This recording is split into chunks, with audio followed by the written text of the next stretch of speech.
Juan capítulo 19. Hoy vamos a terminar el capítulo 19. Y estamos en este momento tan crucial en la vida de Jesús, donde finalmente la razón por la cual Él vino se cumplió. Y Jesús está cumpliendo, llevando a cabo el plan desde la eternidad para salvarnos. Entonces vamos a estar desde el verso 28. Vamos a leer del verso 28 al 30. Oramos y comenzamos a estudiar. Dice así: Después de esto, sabiendo Jesús que ya todo estaba consumado, dijo: para que la escritura se cumpliese, tengo sed. Y estaba allí una vasija llena de vinagre. Entonces ellos se empaparon con vinagre una esponja, y poniéndola en un hisopo, se lo acercaron a la boca. Cuando Jesús hubo tomado el vinagre, dijo: consumado es. Y habiendo inclinado la cabeza, entregó el Espíritu. Entonces, Señor, esta mañana nos sentamos ahora también como un acto de adoración reverente a ti, para poder leer, ver con nuestros ojos, escuchar lo que aquí se relata, lo que tú hiciste por nosotros. Señor, esta historia que hemos escuchado a lo mejor muchas veces, concédenos hoy, Señor, leerla como si fuese la primera vez. Y que el Evangelio que aquí está pueda impactar nuestro corazón. Entonces, háblanos por medio de esto. Te lo pedimos en el nombre de Jesús. Amén. Estamos en estas horas en las cuales Jesús está en la cruz, como a veces hemos dicho. Juan, él nos relata ciertas cosas que los otros evangelios no mencionan, no porque no hayan pasado, sino que porque Juan tiene una visión muy particular de lo que Jesús está haciendo. Tanto Mateo, Marcos y Lucas relatan, hay mucha similitud en su relato, pero Juan, al ser el último evangelio en escribirse, Juan, ya conociendo los evangelios que estaban circulando, él decide complementar su relato del ministerio de Jesús. Y él aquí nos habla cosas que los otros evangelios no tienen, y otras cosas que los otros evangelios mencionan, Juan no los menciona. Pero aquí estamos viendo a Jesús. Finalmente, después de esa interacción que Jesús tiene con Juan, ¿se acuerdan la semana pasada de cuando le dice a su mamá que ahí está su hijo, y le dice a Juan: recíbela y ahí tienes a tu mamá? Cómo Jesús, en este momento tan crucial, tan difícil para él está todavía haciendo y diciendo cosas que nos siguen como que impactando. Ahora, si te fijas en el verso 28, Juan dice que Jesús sabía algo. Fíjate el verso 28, dice: después de esto, sabiendo Jesús sabía algo. ¿Qué era lo que sabía Jesús? Dice que todo ya estaba consumado. Todo estaba consumado. Y esa palabra es importante en este párrafo, en este pedazo de texto. Consumado, dice, él sabía, él conocía que todo absolutamente estaba ya consumado. Si retrocedes tantito, mira, vamos al mismo Juan capítulo 17, retrocede un par de capítulos. Fíjate el verso 4. Juan 17, 4 dice, es la oración de Jesús, dice: yo te he glorificado en la tierra, he acabado la obra que me diste que hiciese. Jesús dice ahí en su oración, dice: Padre, yo ya terminé. Y he acabado toda la obra que tú me hiciste, que me diste para hacer. Entonces Jesús está llegando a la cruz y él dice: ya, ok, ya el tiempo se acabó, esto ya se cumplió y he acabado todo lo que tú me pediste que hiciese.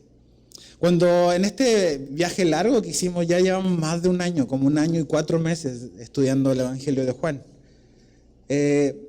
En diferentes ocasiones Jesús usó una frase donde él en diferentes ocasiones dijo: mi hora aún no ha llegado, mi hora no ha llegado. No vayas ahí, yo te los voy a leer rápido. En Juan 2:4 dice: aún no ha venido mi hora. Y se lo dijo a María cuando María quiere como que decirle a Jesús que haga algo en las bodas de Canaán. Y le dice, no, mi hora aún no ha llegado. En Juan 7, 4 y 8, Jesús le dice a sus hermanos sanguíneos, dice, mi tiempo aún no ha llegado. Cuando le estaban diciendo, pues ya sube de una vez a Jerusalén, aprovecha tu momento de fama, sube. Y él le dice, no, mi tiempo aún no ha llegado. Y después le dice, mi tiempo aún no se ha cumplido. En Juan capítulo 8, verso 20, Jesús estaba en el templo y dice, y nadie le prendió o lo arrestó porque aún no había llegado su hora. Juan 17:1, lo que acabamos de leer, es que ahí Jesús dice, la hora ha llegado. La hora llegó. Ese momento particular para el cual Jesús vino. Nos estamos acercando a Navidad, donde recordamos pues, que Jesús se hizo hombre, que nació. Pero realmente ese pesebre está conectado a este lugar, a la calavera, al monte del Calvario. Esta es la razón por la cual Jesús vino. Es la hora, es la conclusión de la obra de Dios. Ahora, ¿cómo pudo Jesús decir, he acabado lo que tú me diste para hacer? El ministerio de Jesús duró como 3 años y medio aproximadamente. Y Jesús, al estar aquí en la cruz y al orar ahí en el huerto, dice, ok, he acabado la obra que tú me diste. ¿Cómo Jesús en 3 años y medio pudo hacer todo lo que el Padre le pidió? Piensa un poco en eso. Vivimos en un mundo muy ocupado donde hay muchísimas cosas por hacer. Y a veces decimos, no, es que me falta tiempo, me faltan horas. Si el día tuviese más horas, terminaría todo lo que tengo que hacer. ¿Verdad que sí? Pero el día no necesita más horas. Dios nos regaló 24 horas. Y en ese periodo de tiempo, tú y yo podemos hacer lo que Dios nos ha pedido hacer. Y ahí es donde está la clave. Jesús hizo lo que el Padre le pidió que hiciese. El ministerio de Jesús estuvo siempre rodeado de muchísima gente. La gente quería estar cerca de Jesús, la gente quería que Jesús hiciera lo que ellos querían que Él hiciese. Pero la clave en la vida de Jesús para poder Jesús decir al final, he acabado la obra, es finalmente hacer lo que el Padre le pidió que hiciese. Había mucha gente que quería manipular a Jesús y nunca ves a Jesús en los evangelios que Él se dejó manipular por nadie. Él sí vino a servir a las personas. Pero para que Él pueda decir, yo he acabado la obra, significa que Él hizo no lo que la gente quiso que hiciese, sino que Jesús hizo lo que el Padre le pidió que Él hiciera. Y así como el Padre tenía un plan eterno para Jesús que Él cumpliese, también tiene un plan para nosotros.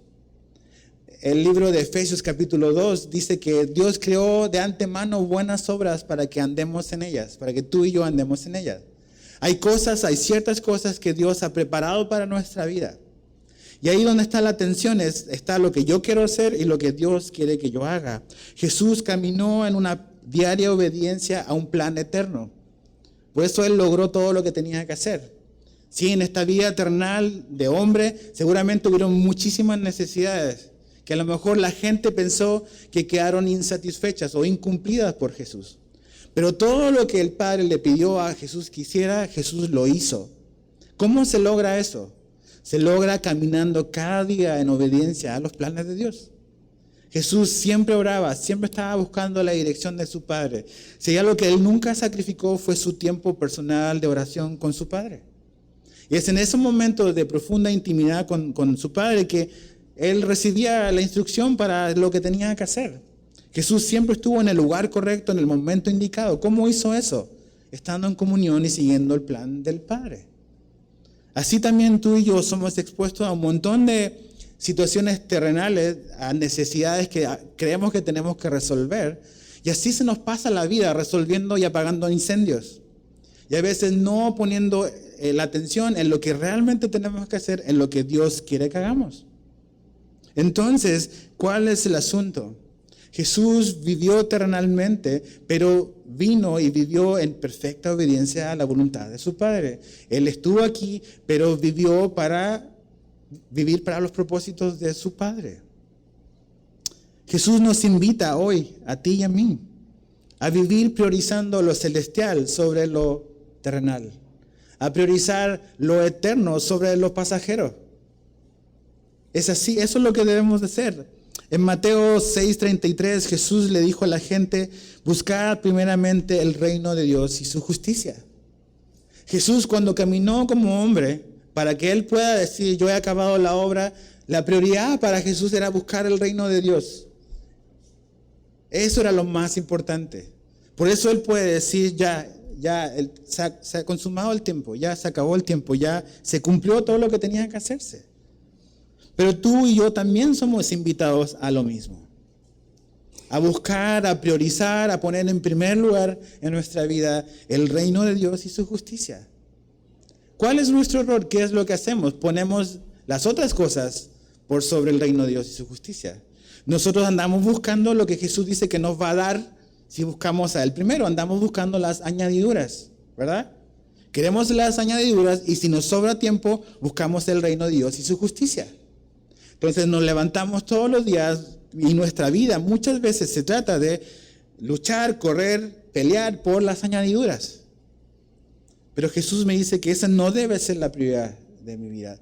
Yo debo de caminar como Él caminó. Para mí y para nosotros, el buscar el reino de Dios y su justicia debe ser una prioridad. Y Jesús me promete y nos promete que si nosotros hacemos eso y ponemos su reino y su justicia en primer lugar, Él nos va a dar lo que necesitamos. Entonces lo que tenemos que preguntar es eso: ¿estamos buscando el reino de Dios y su justicia? Jesús sabe esto, que su tiempo se acabó, que Él cumplió cada una de las cosas que el Padre le pidió. Eso es lo que Jesús sabe. Sabe que todo ya está consumado. Ahora, fíjate lo que Jesús dijo estando en la cruz. También el verso 28. Dice, dijo: para que la escritura se cumpliese, tengo sed. Y eso es algo tan como humano. O sea, Jesús, aquí está la verdad que la Biblia nos presenta a Jesús como 100% hombre, pero también 100% Dios. Es una verdad que nuestra razón a lo mejor nunca va a lograr como compatibilizar completamente. Pero ese es un concepto que la Biblia nos muestra a Jesús 100% humano y 100% divino. Y aquí en su humanidad Jesús dice: tengo sed. Y eso nos habla de una situación física que Él estaba viviendo en la cruz. O sea, acuérdate, estas son horas de un proceso como estresante, emocional, físico, que Él se ha visto enfrentado, de ser golpeado, de ser torturado por los líderes religiosos, después por los romanos. Entonces físicamente, después de muchas horas, y también ahora al estar varias horas clavado en la cruz, su cuerpo tiene una necesidad y vemos su humanidad. O sea, Dios encarnado en un hombre diciendo: tengo sed. Él comprende cuáles son las necesidades físicas humanas de nuestra realidad. Por eso el autor a los Hebreos dice que no tenemos un sumo sacerdote que no se compadece de nosotros, porque Él conoce nuestra realidad. Él sabe lo que es tener sed, Él sabe lo que es vivir bajo la realidad de este mundo caído, en este cuerpo. Y en esa humanidad de Jesús, Él, en su sufrimiento físico, el cuerpo estar siendo llevado a un límite, a un extremo, Él dice: tengo sed. Es interesante cómo Jesús, como aquí va a decir, para que se cumpliese la Escritura, está haciendo eso. Cada palabra, cada cosa que Él está diciendo es una profecía cumplida, una profecía. El Salmo 22:15, que se conoce como un salmo mesiánico, dice lo siguiente sobre el Mesías que iba a venir. Dice: mi fuerza se ha secado como barro cocido, la lengua se me pega al paladar. Me parece que es la Nueva Traducción Viviente. Dice: mi fuerza se ha secado como barro cocido, mi lengua se pega al paladar.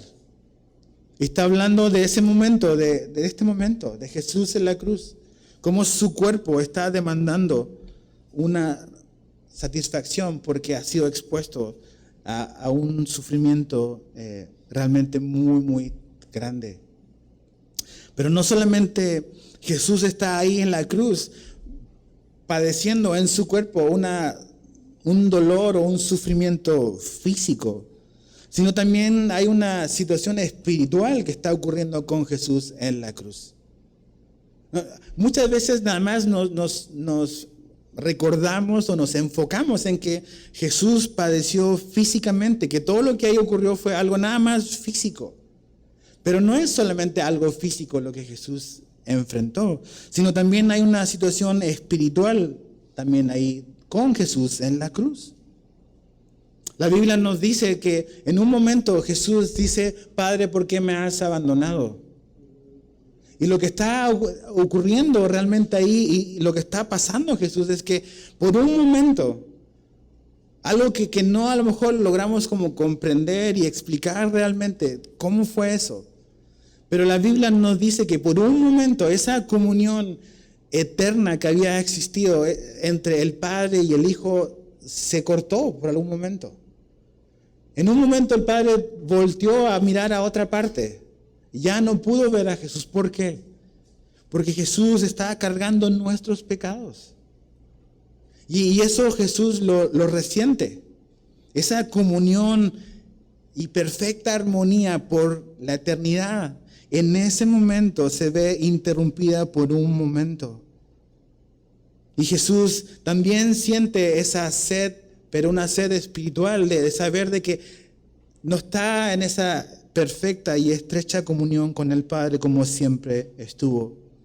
El Salmo 42, verso 1 y 2 dice: como el ciervo brama por las corrientes de las aguas, así clama por ti, oh Dios, el alma mía.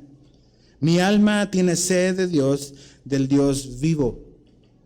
Y ese salmo habla de una sed espiritual, de satisfacción espiritual que se aplaca cuando somos satisfechos por Dios. Pero en este momento Jesús tiene una necesidad física, pero también una situación espiritual. Su comunión con el Padre se interrumpe por un momento. Y el Padre voltea y le da la espalda en un momento a Jesús porque Él está llevando nuestros pecados. Pero Él voltea y no mira a Jesús para que finalmente tú y yo podamos ser bienvenidos. Y para que Dios no nos dé la espalda a nosotros. Le da la espalda en un momento a Jesús. Piensa en un momento, Jesús en esta cruz está cargando y está recibiendo la ira de Dios por absolutamente todos nuestros pecados. Piensa en todos los pecados que has cometido, que yo he cometido desde que nací. Toda mi vida. Todos los que voy a seguir cometiendo mañana, hoy, pasado mañana, en un año, hasta que me muera. Multiplícalo por toda la humanidad que ha existido a lo largo de toda la historia. Jesús está en este momento recibiendo y cargando ese peso sobre sus hombros. Y el Padre necesita voltear y abandonar a Jesús y castigar a su Hijo y pagar nuestra deuda. Pero aquí también no solamente Jesús dice tengo sed, donde vemos su humanidad, también vemos su divinidad, y es porque Jesús está cumpliendo las Escrituras. Eso es lo que aquí se nos dice. Dice el verso 28, para que la Escritura se cumpliese. Puedes leer después el Salmo 69, 21. Eso es lo que ahí se cita, para que se cumpliese la Escritura. La historia del Antiguo Testamento es esta serie de pistas que Dios deja intencionalmente para que tú y yo podamos reconocer al Mesías cuando iba a venir. Todas estas citas, cuando dice para que se cumpliese la Escritura, para que se cumpliese la Escritura, lo que nos está diciendo Juan es, ahí está la evidencia que Dios nos deja para que tú y yo agarremos la Biblia y podamos buscar y investigar y hacer nuestra tarea, hacer tu tarea, para que podamos reconocer que Jesús no es simplemente un mero hombre, Jesús es Dios hecho hombre. Como vamos a ver en el capítulo 20, Juan, el discípulo, escribe el Evangelio con ese propósito. Que tú y yo creamos que Jesús es el Hijo de Dios y para que creyendo en Él tengamos, ¿qué? Vida eterna. Todo el propósito de Juan es presentarnos a Jesús como Dios hecho hombre. Ese es su propósito. Y para que creamos en Él. Y cuando Él dice para que la Escritura se cumpla, nos está diciendo, haz tu tarea, busca en la Biblia y vas a ver que esto estaba predicho. O sea, Dios no quiere que nada más nuestra fe sea una fe ciega. Dios quiere darle solidez y consistencia a lo que creemos. Y Jesús nos da razones para creer en Él.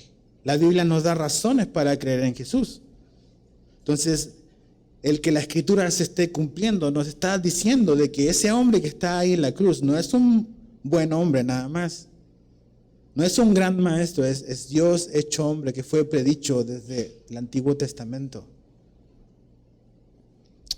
Su propósito de Juan es mostrarnos a Jesús como lo que es el Hijo de Dios. Ahora fíjate el verso 30 de Juan 19, dice, cuando Jesús hubo tomado el vinagre, le dijo, consumado es. ¿Tienes sed? Hay un primer intento que a Jesús le dan vinagre mezclado con otra cosa, con un analgésico. Y en esa primera ocasión Jesús lo rechaza porque ese analgésico iba a hacer que su mente divagara y no estuviese plenamente consciente del momento que él está viviendo. Pero en esta ocasión es solamente como vinagre, o como algunos comentaristas dicen, como hecho vinagre de mala calidad que tomaban los soldados. Y es para empapar su boca, para aplacar un poco su sed, y porque él ya tiene su boca ya tan seca, pero esto le ayuda un poquito, él dice una palabra que es la más importante para mí, que es consumado es. Esa palabra es tan importante. Es la palabra en griego tetelestai. Tetelestai. Y es sumamente importante. Esa palabra quiere decir completar, quiere decir terminar, concluir, cumplir. Y se han hecho descubrimientos arqueológicos donde en papiros de la época de los romanos, en la época en que vivieron los discípulos, hay como especies de comprobantes y de recibos con esa palabra como timbrada, tetelestai. Entonces la gente, el momento de Jesús, cuando Jesús dice esta palabra, ellos entienden muy bien lo que eso significa. Significa que una deuda ha sido pagada.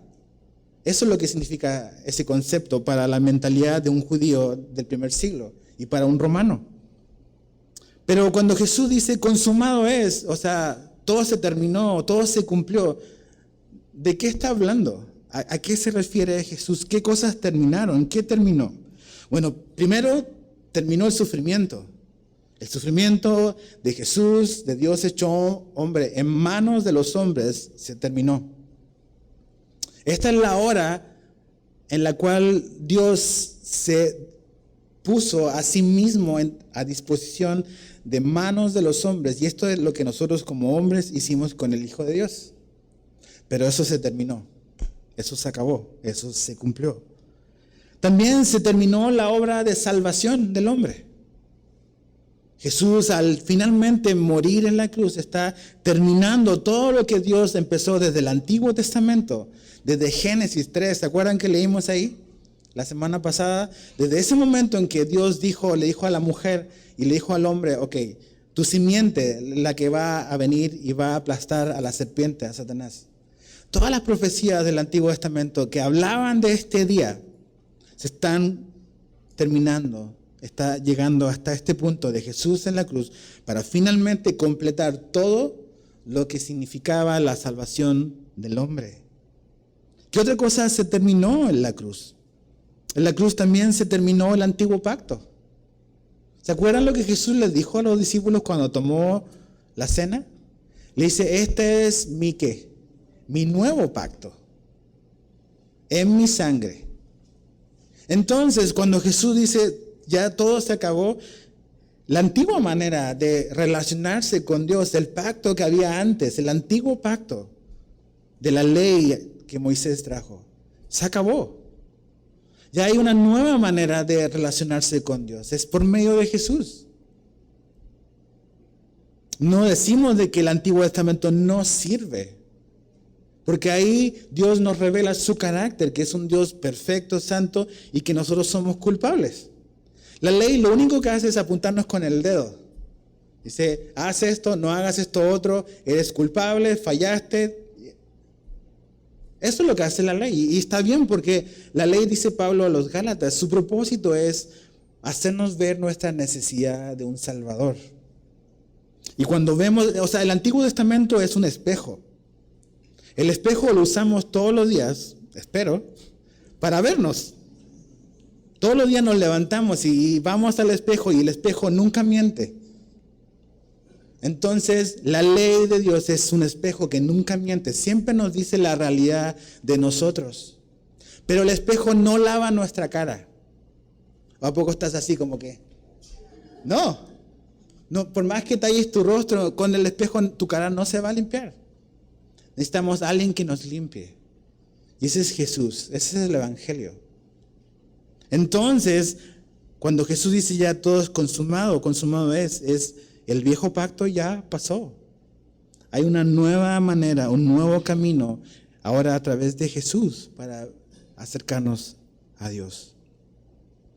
Pero este concepto de que fue pagado, y la idea es que fue pagado y continúa y será siempre pagado, es que finalmente Dios perdonó nuestra deuda. Dios perdonó tu deuda, mi deuda que teníamos con Él por nuestro pecado. En la cruz Jesús pagó nuestra deuda. Estábamos en deuda con Dios. Nuestro pecado nos hace ser deudores de Él. Y por más esfuerzo, por más buenas obras que tratábamos de hacer, eso no era suficiente para finalmente reconciliarnos con Él. ¿Has tenido esas grandes deudas con alguna tarjeta o con alguna entidad? O dices, nomás no termino de salir. Y a veces pido un préstamo aquí para pagar esto, pero se me prende otro fuego por acá.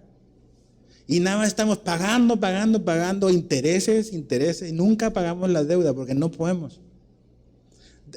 ¿Ya alguna vez has podido pagar esa deuda? ¿Cómo te sientes? Como un alivio de salir de esa esclavitud. Bueno, esta deuda que tú y yo teníamos con Dios era impagable por nosotros y es impagable. Y eso es algo que necesitamos reconocer. Si tú no eres un cristiano hoy y estás acá, si tú no has nacido de nuevo, no has puesto tu fe en Jesús como el medio de tu salvación, tú tienes una deuda con Dios grande, muy, muy grande. Y a lo mejor tú puedes decir, yo he sido una buena persona, he tratado de esforzarme, no he matado a nadie, hay gente mucho más mala que yo, y siempre nos comparamos con otro humano. Pero la Biblia dice que tú y yo vamos a ser juzgados de acuerdo al estándar que encontramos en Cristo. Entonces, mi vida a la luz de la perfección, que es Jesús, ¿cómo nos vemos ahí? Entonces, somos deudores, somos pecadores. Fallamos, erramos al blanco. Eso quiere decir pecado, errarle al blanco. Pero Dios hizo algo y mandó a Jesús para morir por nosotros, para pagar nuestra deuda. Y cuando Jesús está diciendo tetelestai, está diciendo la deuda del hombre quedó pagada y saldada. Ahora, ¿es para todo el hombre? No, es para todo el hombre que cree en Él. Ese perdón de deuda solamente se aplica en la vida de la persona que confiesa y que cree en Jesús como su Salvador y que se arrepiente de sus pecados. Pero es una posibilidad que está para todo el mundo, no para un grupo reducido de personas. Jesús murió para que todo el mundo tenga la posibilidad de ser salvo si cree en Jesús y se arrepiente de sus pecados. Entonces, cuando Jesús está haciendo eso, Él está recibiendo lo que tú y yo merecíamos, la ira del Padre, porque Dios es un Dios justo y santo. Y Él no va a dejar el pecado sin castigar. Pero no lo castiga en nosotros, sino lo castiga en su Hijo Jesús, para que tú y yo no seamos castigados. Y ¿sabes qué? El Padre o Dios nunca castiga el mismo pecado dos veces. Entonces, si yo me he arrepentido, si yo he confesado mi pecado, mi situación humana caída con Dios, Jesús ya pagó por lo que yo hice. Y yo no voy a recibir lo que merecía, sino que voy a recibir lo que no merecía, que es su amor, su perdón. Entonces Jesús pagó por nosotros y saldó esa deuda.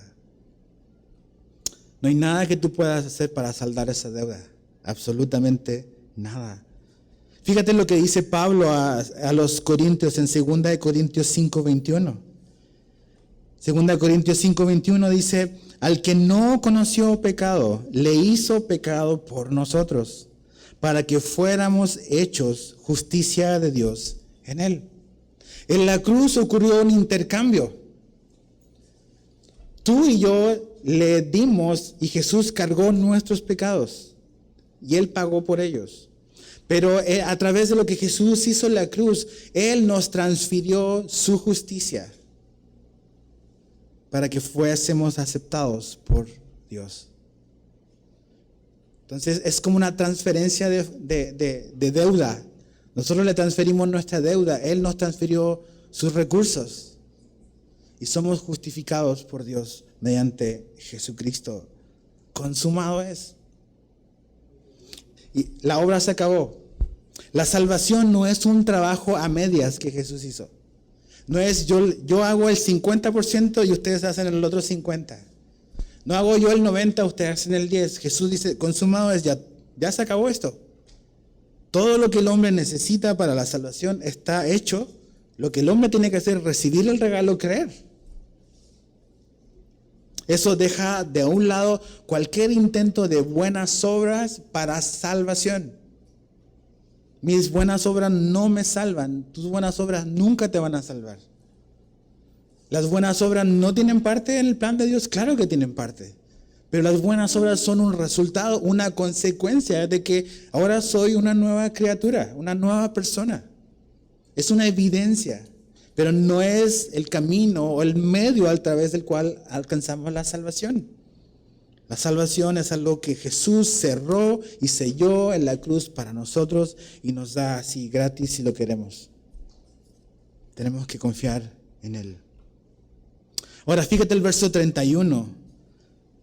Jesús finalmente dice que es interesante. El verso 30 dice: y habiendo inclinado su cabeza, Él inclinó su cabeza.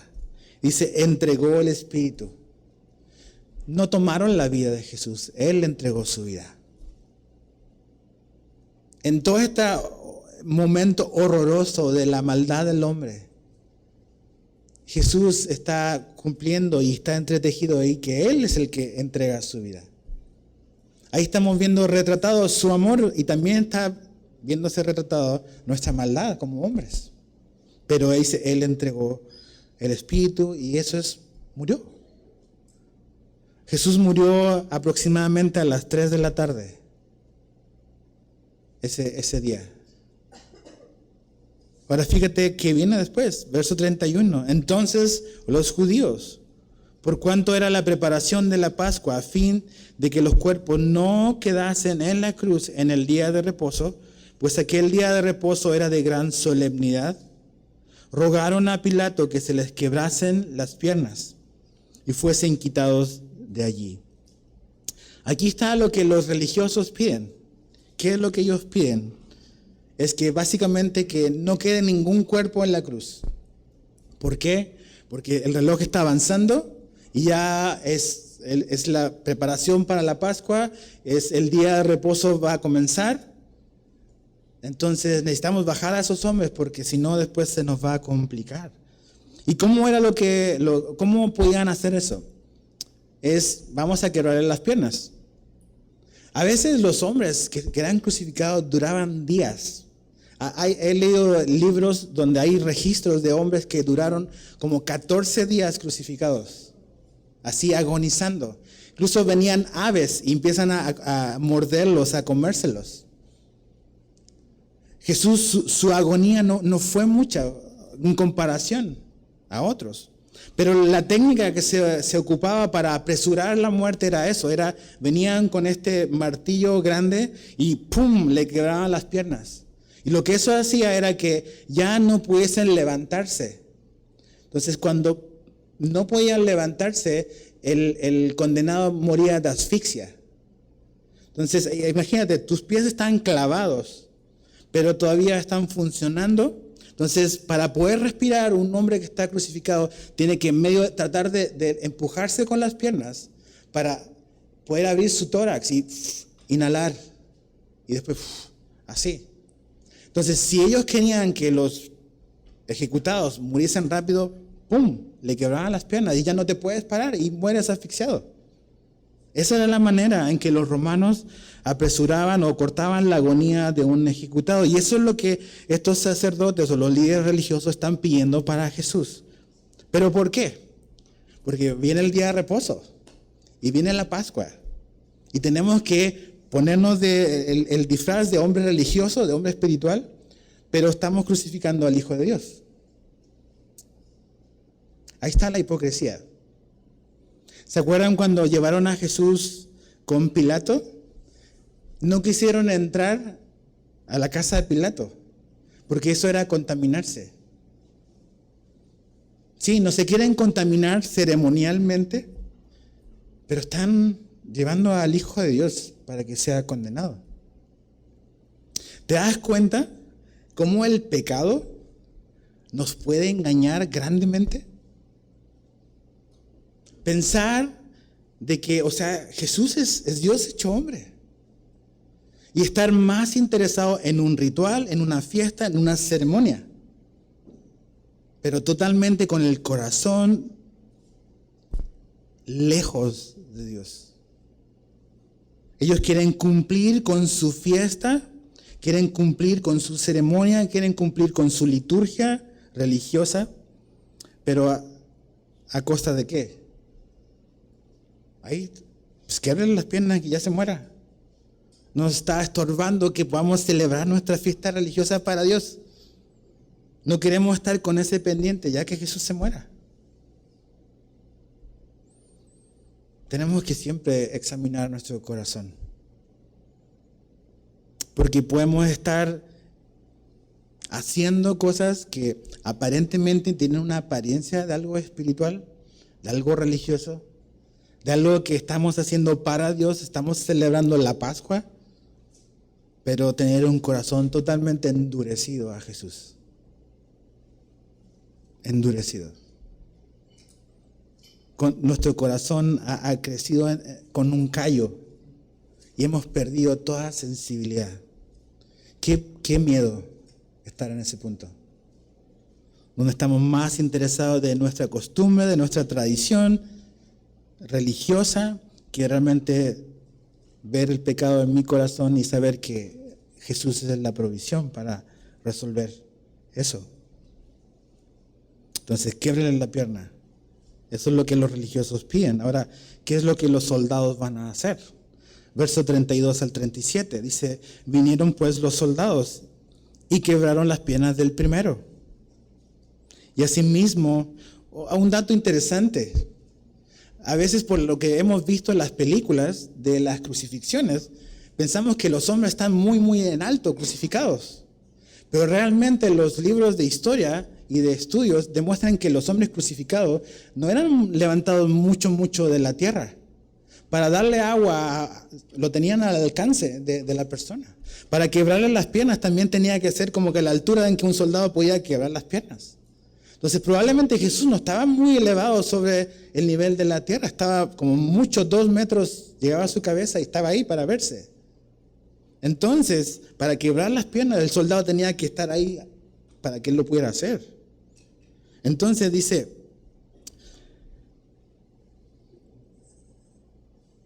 ya me perdí, verso 32, sí, dice: vinieron pues los soldados y quebraron las piernas al primero, y asimismo al otro que había sido crucificado con él, quebrado de piernas.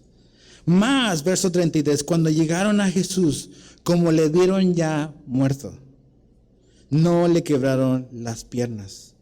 Pero uno de los soldados le abrió el costado con una lanza. ¿Qué necesidad de hacer eso? Si ya está muerto. Y al instante salió sangre y agua. Y el que lo vio da testimonio. O sea, Juan está hablando, está viendo todo eso, Juan. Y su testimonio es verdadero. Y él sabe que dice verdad, para que vosotros también creáis. Pues estas cosas sucedieron para que se cumpliese, otra vez Juan dice, para que se cumpliese la escritura, no será quebrado hueso suyo. Y también otra escritura dice, mirarán al que traspasaron. No era necesario quebrarle las piernas a Jesús. ¿Por qué? Porque Él ya murió. Ya murió. No es necesario agilizar su agonía para que muera de una vez, para no molestar más a los religiosos. Jesús ya muere. Y aquí está citando el Salmo 34:20. Estaba predicho que esto iba a ocurrir. Ahora, es interesante. Juan, al comienzo de su evangelio, cuando habla de que cuando Juan el Bautista vio a Jesús, Juan dice, he ahí el Cordero que quita el pecado del mundo. La Pascua que ellos están preparándose para celebrar era recordar ese momento cuando Dios los saca de la esclavitud y ellos iban a tener que sacrificar a este Cordero y manchar los dintel de la puerta con la sangre del Cordero, y el ángel de Jehová iba a pasar sobre ellos. Pero algo interesante sobre esa preparación de la Pascua es que a ese Cordero no se le iba a quebrar los huesos. Y puedes leer en Números 9:12. De hecho, te lo voy a leer yo. Números 9:12 dice, nada dejarán de ella hasta la mañana, hablando de cómo los judíos tenían que celebrar la Pascua. De este Cordero sacrificado, dice, nada dejarán de ella hasta la mañana. Jesús lo van a bajar ese día, no va a quedar hasta el día de mañana. Dice, ni quebrarán un hueso de ella, no van a quebrar ningún hueso de Jesús. Conforme a todos los estatutos de la Pascua, lo celebrarán. Números 9:12. Entonces, Jesús es el Cordero Pascual. Jesús es el Cordero que no se quebran las piernas. Jesús es el Cordero que no se deja nada para mañana. Ese día está ocurriendo todo. Su costado siendo traspasado. ¿Qué necesidad de hacer algo así? Si Jesús ya murió, ¿por qué clavarle una lanza y traspasarlo? Es horrible. Pero Juan dice para que se cumpliese la escritura. Todo esto estaba predicho siglos antes. Otra vez, haz tu tarea. Lee el Antiguo Testamento. O sea, Dios, no podemos decir Dios no nos ha dejado evidencias. No podemos decir eso. Dice para que la escritura se cumpliese. Y ahí cita a Zacarías 12:10. Entonces, fue traspasado. Fue traspasado por el costado. Y eso es algo importante. Eso quiere decir que Jesús realmente murió. ¿Ok? Que Él tenía un cuerpo real humano. Porque salieron muchas personas después en el primer siglo diciendo no, que Jesús realmente era un fantasma, que no fue real su muerte. Algunos dicen que Jesús armó una confabulación con sus discípulos para tomarse un líquido, para realmente dormirse nada más en la cruz y después despertar. ¿De verdad? O sea, lo traspasaron. Los soldados, los romanos que eran expertos en ejecuciones de cruz, dicen, no, este hombre murió. Cuando después vamos a ver que José de Arimatea va y pide el cuerpo, lo que hace Pilato es checa con los soldados para ver realmente y validar que Jesús estaba muerto de verdad o no. Jesús murió. Tenía un cuerpo real, no era un fantasma. No era un holograma. Él murió, por eso es importante todo esto. Él fue un hombre. Los gnósticos del primer siglo andaban cuestionando la humanidad de Jesús. Pero aquí vemos que Él tenía un cuerpo que sangró. Era como tú y yo. O sea, esto le dolió. Sangró, es sangre humana. Entonces, la profecía se cumplió. Todo predicho. Todo esto está ocurriendo. Esto es el plan de Dios para salvarnos. Este es el plan de Dios para salvarte a ti, a mí. Este es el plan de Dios para borrar nuestros pecados para siempre. Los sacrificios que Israel hacía en el Antiguo Testamento, lo único que podían hacer y lo mejor que podían hacer era cubrir el pecado. Nada más. Pero Jesús borra el pecado. Es como cuando estás navegando y borras tu historial. A nosotros, muchos nos gustaría borrar nuestro historial de lo que hicimos, de lo malo que hemos hecho. Jesús borra nuestro historial. Su sangre borra eso. Ahora, ¿cómo reaccionaron? Fíjate, verso 38 y 42, aparecen hombres interesantes. Y hombres que debiesen estar ahí, no están ahí. Verso 38 dice, después de todo esto, José de Arimatea, que era discípulo de Jesús, pero secretamente por miedo de los judíos, rogó a Pilato que le permitiese llevarse el cuerpo de Jesús, y Pilato se lo concedió. Entonces vino y se llevó el cuerpo de Jesús. Aquí está José de Arimatea, y Arimatea no es su apellido, ¿ok?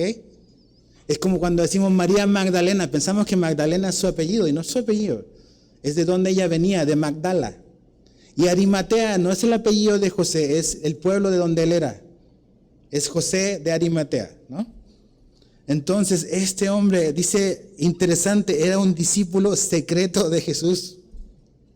¿Ves? Siempre han existido esos, los de la secreta. ¿Por qué era de la secreta? Porque tenía temor de los judíos. Y eso es lo que siempre nos hace ser de la secreta.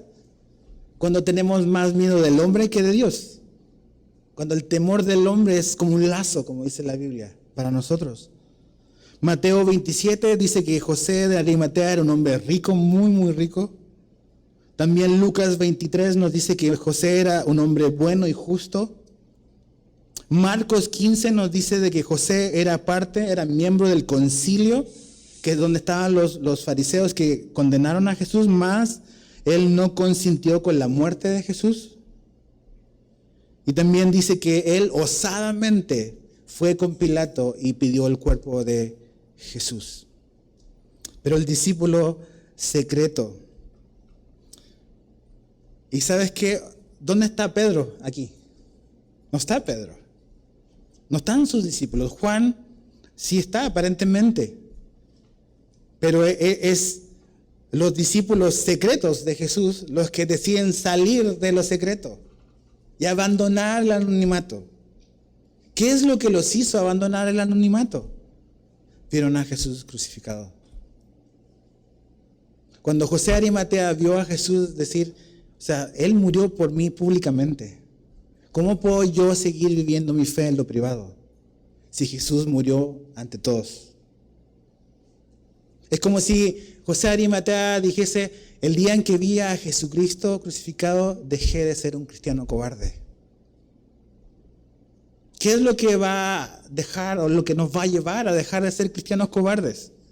Es nada más, mira y voltea a la cruz. Ahí está nuestro Salvador. No murió en un closet, no murió en un patio de una casa, donde murió delante de todos. Y si Él estuvo dispuesto a morir así, ¿qué es lo que vamos a hacer nosotros respecto a eso? ¿Vamos a seguir manteniendo una fe oculta en lo privado? ¿Podemos seguir viviendo así? Un cristianismo nada más en mi casa. Pero donde voy a trabajar no, donde voy a estudiar no, porque no quiero que me identifiquen porque tengo miedo de la gente. Eso es lo que un intercambio que debe de ocurrir entre tú y Jesús, pero aquí vemos un hombre que por mucho tiempo fue así. Tenía más miedo de la gente que de hablar abiertamente de su fe. Pero este día eso cambió. Cuando José de Arimatea veo que ese hombre estuvo dispuesto a morir por los pecados de José de Arimatea, él estuvo dispuesto a decir, yo voy a abandonar lo privado de mi fe, voy a abandonar mi religión. Porque este hombre, al ir y bajar a Jesús, a envolverlo, él se está contaminando ceremonialmente. Él no va a poder celebrar el día de reposo. Pero ¿qué importa el día de reposo? Dice José de Arimatea. Ahí está mi Salvador. Lo voy a bajar, lo voy a envolver y lo voy a poner en el sepulcro que nadie más ocupado que es mío. Entonces, ¿por qué a veces tenemos miedo de decir que somos cristianos? ¿Por qué tenemos miedo de identificarnos en este mundo como creyentes? ¿A qué le tienes miedo? A lo que te van a decir, a lo que puedes perder. Pero ¿qué es lo que has ganado? ¿Qué es lo que hemos ganado? ¿Qué es lo que vemos en Jesús? Él no se avergonzó de morir por nosotros. Y José dice, no, ya esto se acabó. No puedo seguir con esto en silencio. Y va. Y él osadamente, como dicen los otros evangelios, vio el cuerpo de Jesús. Verso 39, también Nicodemo, al que antes había visitado a Jesús de noche, otro hombre medio temeroso, va en un momento donde nadie lo puede ver, que va a ir con Jesús, va de noche. El que Jesús le dijo que tenía que nacer de nuevo. Dice, al que antes había visitado a Jesús de noche, vinieron trayendo un compuesto de mirra y de aloes con como 100 libras. Tomaron pues el cuerpo de Jesús y lo envolvieron en lienzos con especies aromáticas, según es costumbre sepultar a los judíos. Y el lugar donde había sido crucificado había un huerto, ahí muy cerquita. Y en el huerto un sepulcro nuevo, en el cual aún no había sido puesto ninguno. Allí pues, por causa de la preparación de la Pascua de los judíos, acuérdate, el reloj está pasando. Hay que bajar a Jesús, hay que sepultarlo. Y porque aquel sepulcro estaba cerca, pusieron a Jesús ahí. Interesante. Los que uno hubiese dado por sentado que iban a estar este día, como sus apóstoles, no están ahí. Son los improbables los que están dando la cara en este momento por Jesús. ¿Y sabes qué? Creo que esto es tan importante. Aquí, cuando vemos a Jesús en la cruz, al ver a Jesús en la cruz, vemos que nuestro pecado es mucho más horroroso de lo que imaginamos. Cuando nosotros tenemos la tendencia a minimizar nuestro pecado, no estamos captando lo que está pasando en la cruz. Si yo minimizo la codicia en mi corazón, digo, no, codiciar no es tan malo, total no he matado a nadie, estoy minimizando lo que ocurrió en la cruz. Cuando vemos los 10 mandamientos y empezamos a estudiarlos, dice, no, pues yo no he matado a nadie, yo soy una buena persona. Cuando Pablo, el apóstol Pablo, leía los 10 mandamientos, dice, pues no soy tan malo, hago todo esto, pero cuando llegó al mandamiento, al último, de no codiciarás, fue como que un knockout para él, porque se dio cuenta que él sí codiciaba. Entonces, a lo mejor podemos vivir una vida de una apariencia intachable, donde externamente nos vemos de una manera y la gente nos percibe de una manera, como personas no tan malas. Pero la pregunta es, ¿qué ocurre con el pecado que está bien oculto en nuestro corazón? La codicia, por ejemplo. ¿Qué ocurre con la ira? ¿Qué ocurre con el odio, con la envidia, con todas esas cosas que ocurren en nuestro corazón? No lo minimicemos, porque tenemos que ver a Jesús ahí en la cruz. Y cuando vemos a Jesús ahí en la cruz tenemos que decir, híjole, mi pecado es mucho más horroroso de lo que pienso. Porque eso fue lo que le tomó a Jesús saldar nuestra deuda, limpiar nuestros pecados. Pero también, al ver a Jesús en la cruz, tenemos que decir, híjole, no alcanzo a comprender cuán grande es su amor también por mí. Si Él estuvo dispuesto a hacer eso, no solamente para perdonarme, sino porque me ama, su amor sigue estando fuera de nuestra capacidad de poder comprender. En la cruz de Jesús vemos cuánto Dios odia al pecado, pero también vemos cuánto Dios ama al pecador. Lo que Él hizo y lo que Él estuvo dispuesto a hacer para reconciliarnos con Él. Entonces mi pregunta para ti hoy es, ¿qué vas a hacer con Jesús? Este es el camino, esta es la provisión, este es el único camino que Dios dejó abierto para la salvación de tu vida. Y está en ti el tomar una decisión. Juan después escribirá: el que tiene al Hijo tiene la vida, y el que no tiene al Hijo de Dios no tiene la vida. Primera de Juan. Entonces mi pregunta para ti es, Juan es muy directo. ¿Tienes a Jesús o no en tu vida? Si lo tienes, tienes la vida. Pero si no tienes a Jesús, al Hijo de Dios, no tienes la vida. Si hoy es el día en que mueras, ¿tienes a Jesús o no en tu vida? Y no quiero meterte miedo, no es mi intención, pero necesitamos pensar así. Si hoy día mueres y te paras frente a Dios, ¿vas a tener a Jesús como tu abogado o como tu juez? ¿Qué va a determinar cómo vas a ver a Jesús? Es la decisión que tomes a este lado de la eternidad. Cree en Jesús. Arrepiéntete de tus pecados, abandona tu pecado y corre a Jesús. Y Él te va a salvar, Él te va a limpiar y te va a dar un nuevo corazón con nuevos deseos.